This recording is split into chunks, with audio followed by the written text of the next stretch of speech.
Ito, mag-aano ko ng nyog.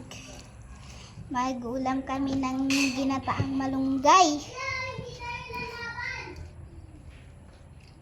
So guys, pigaan na natin.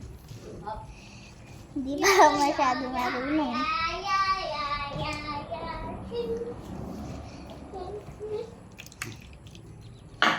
Ito na yung pangalawang gata. Ibuhos na natin.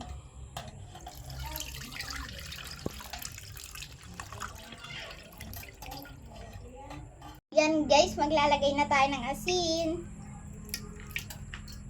Yan guys, lalagyan natin ng sibuyas at bawang. Sibuyas at bawang para masarap ang gulay.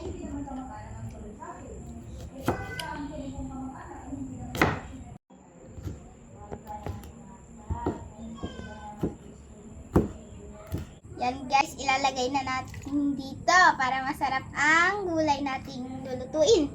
So guys, maglalagay tayo ng magic para mas lalong sumarap ang sa kumulo.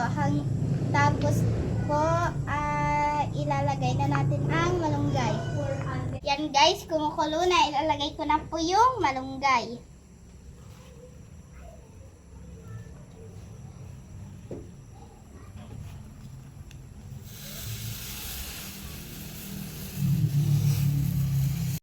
Guys, ilalagay na natin yung unang gata.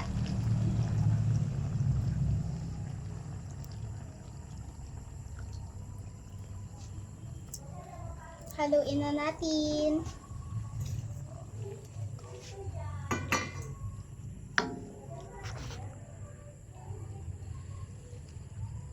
Hintayin na lang natin kumulo to at pagkatapos niyang kumulo ready na. Sabayan nyo kaming kumain guys. Thank you for watching.